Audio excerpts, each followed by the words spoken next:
Hello everyone, welcome back to another exciting blog. আমরা তো ভালো আছি, তোমরাও নিশ্চয়ই খুব খুব খুব ভালো আছো। তোমরা যারা আমার ভিডিও দেখো তোমরা তারা জানো যে আমি আমার থাইল্যান্ড ট্রিপের পুরো জার্নিটা তোমাদের সাথে শেয়ার করছি ডে 1 থেকে। তো আগের দিনও তোমাদের সাথে শেয়ার করেছিলাম যে আমরা কেরন বিচের মানে মেন ফুকেতে আমরা এসে পৌঁছে গেছি। কেরন বিচের কাছে আমরা মান্ডারভার রিসর্টে রয়েছি, আর সেখানেই তোমাদের সাথে আগের ভিডিও এন্ড করেছিলাম। তো আজকে আমরা সেখান থেকেই ভিডিও স্টার্ট করছি। আগের দিনের ভিডিওতে তোমরা দেখেছিলে যে আমরা রুম চেক ইন আমাদের করা হয়ে গেছে, আমরা রুমে ঢুকে গেছি, ব্যাগপত্র সমস্ত কিছু রেখে বেরিয়ে পড়লাম। এক কথায় দু চোখ যেদিক যায় সেদিকে, কারণ আমরা এখানে সেভাবে কিছুই জানি না কোথায় কি আছে কোথায় কি নেই।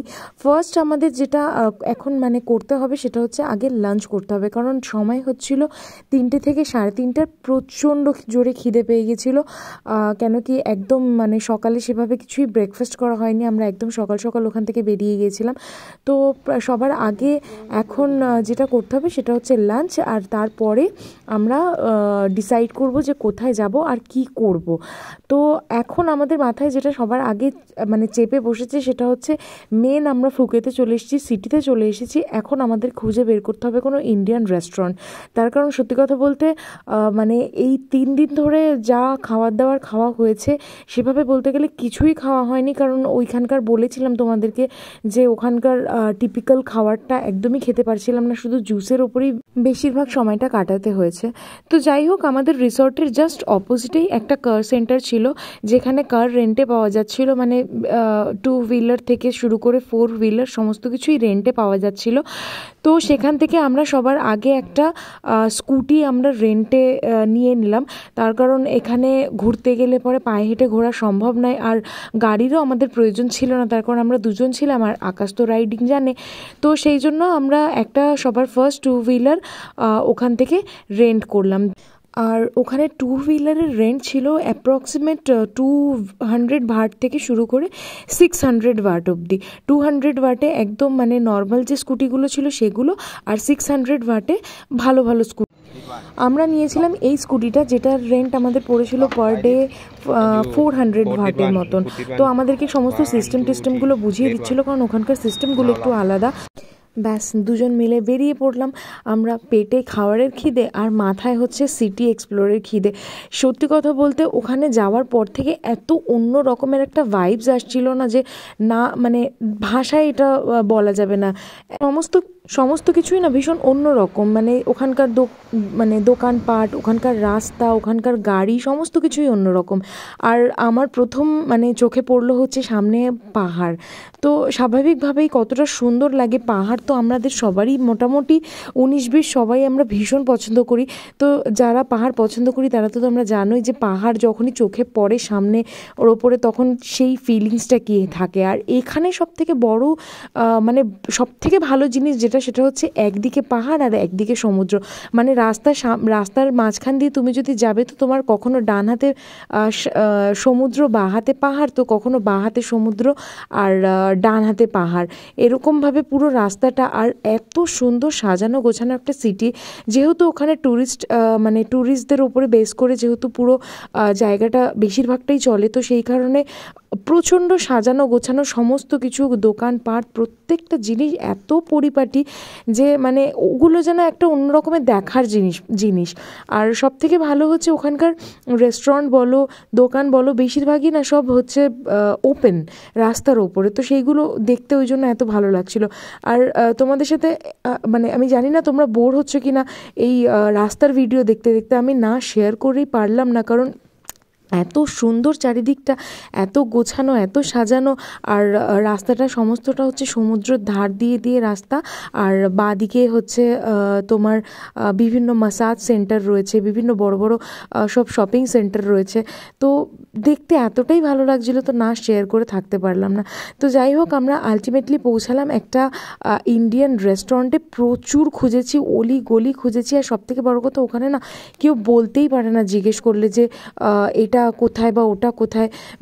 অনেক মানুষই আছে যারা একটু ভাষাটাও বুঝতে যাদের প্রবলেম হচ্ছিল, মানে ইংলিশও বোঝে না, এরকমও বেশ কিছু মানুষ আছে। মানে বেশিরভাগই বোঝে, বাট কিছু মানুষ আছে কিন্তু মানে ঠিকানা জিজ্ঞেস করলে অনেক সময় বলতে পারে না, এরকমও রয়েছে। তো যাই হোক, আমরা খুঁজে খুঁজে খুঁজে খুঁজে ম্যাপ দেখে আমরা পৌঁছলাম ওখানে। এই রেস্টুরেন্টটার নাম হচ্ছে গোল্ডেন প্যারাডাইস। এটা ক্যারন বিচের একদম সামনেই, গা ঘেঁষে একদম সামনেই এটা রয়েছে। তো যাই হোক, আমি নিলাম একটা ম্যাঙ্গো স্মুদি, ও নিল একটা স্ট্রবেরি স্মুদি, আর তার সাথে বিরিয়ানি, বাসমতি রাইস, আর হচ্ছে মাটন কষা। তো এইটাই আমরা নিলাম। আর 3 দিন পরে এটা খাবো, যেন মনে হচ্ছে 3 বছর পরে আমরা কিছু একটা পেলাম, এরকম একটা ফিলিং আসছিল। আর না, রেস্টুরেন্টের ভেতরে না বলিউড সংও চলছিল। তো বাইরের দেশে গিয়ে নিজের দেশের কোনো কিছু পেলে না, তখন মানে সেটা 1 দিন বা 2 দিন পরেও যদি হয় না, যেন মনে হচ্ছে কতদিন পরে আমি নিজের দেশের কিছু একটা পেলাম, একটা খুব অন্য রকমের একটা অনুভূতি হয়। তো যাই হোক, আমরা লাঞ্চ কমপ্লিট করে দেন আমরা বেরোলাম হচ্ছে রাস্তায় রাস্তায় ঘুরতে। তো প্রথমে আগে রাস্তায় রাস্তায় আমরা ঘুরে দেখলাম যে কোথায় কি আছে, কোথায় কি নেই, কোথায় কি পাওয়া যায়। তো দেখলাম চারিদিকে প্রচুর ক্লোদিংয়ের শপ রয়েছে। তো যথারীতি আমার তো ওখানে একটা অ্যাট্রাকশন রয়েছেই। তো সবার আগে আমি করলাম শপিং। 2-3টে টি শার্ট টাইপ অফ আমি নিলাম, যে কমফোর্টেবল ওখানে যাতে পরতে পারি সেই রকম। আর রাস্তার ধারে বিচের সাইডে এরকমভাবে না সব ফুটবল ভলিবল খেলছে, এত ভালো লাগছিল না। পুরো বলিউড মুভিতে আমরা যেরকম দেখি না, সেরকম টাইপের সিনারিও ওখানে ছিল। তো সেখান থেকে আমরা গেলাম হচ্ছে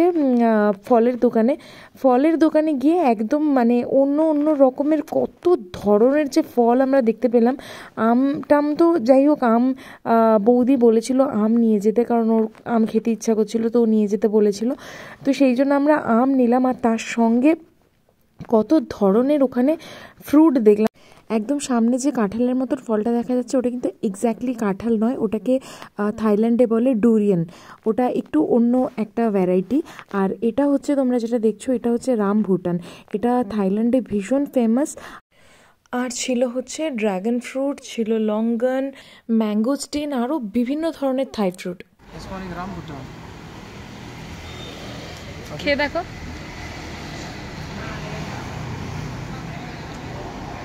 ভালো। লিচুর বাবা, খেয়ে দেখো। লিচুর বাবা, বীজটা খেও না, বীজ খেও না।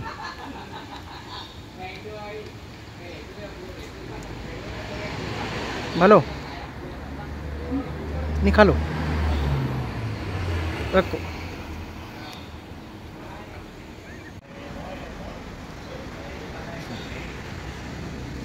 See, this one is mangosteen.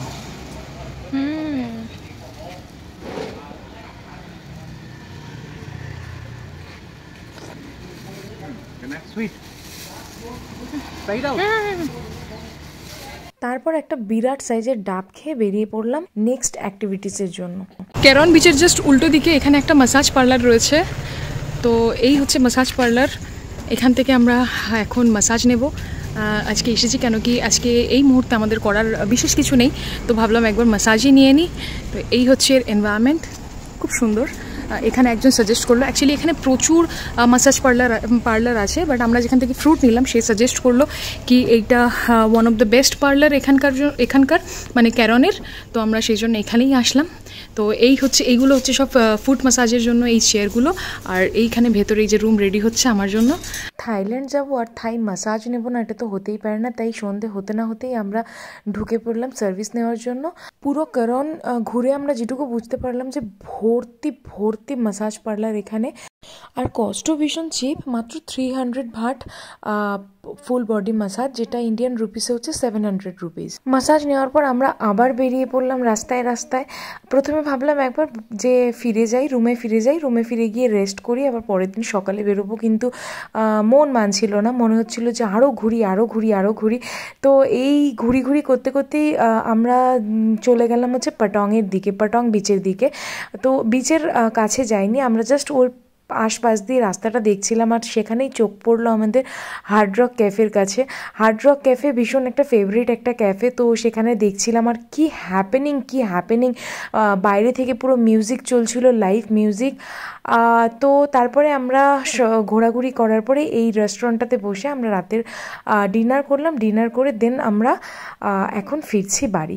আর রাস্তাটা ঠিক এক্স্যাক্টলি এরকম ছিল বাড়ি ফেরার পথে। দেখে অনেকটা লাগছে নির্জন জনমানবহীন আর কি, কিন্তু এতটাও স্ক্যারি ছিল না যতটা ভিডিওতে দেখে লাগছে। আমরা প্রচুর রাত করে ঘুরেছি, জায়গাটা ভীষণই সেফ। আজকের মতন ভিডিও এই পর্যন্ত, দেখা হচ্ছে নেক্সট ভিডিওতে। ততক্ষণ ভালো থেকো, সুস্থ থেকো, টাটা।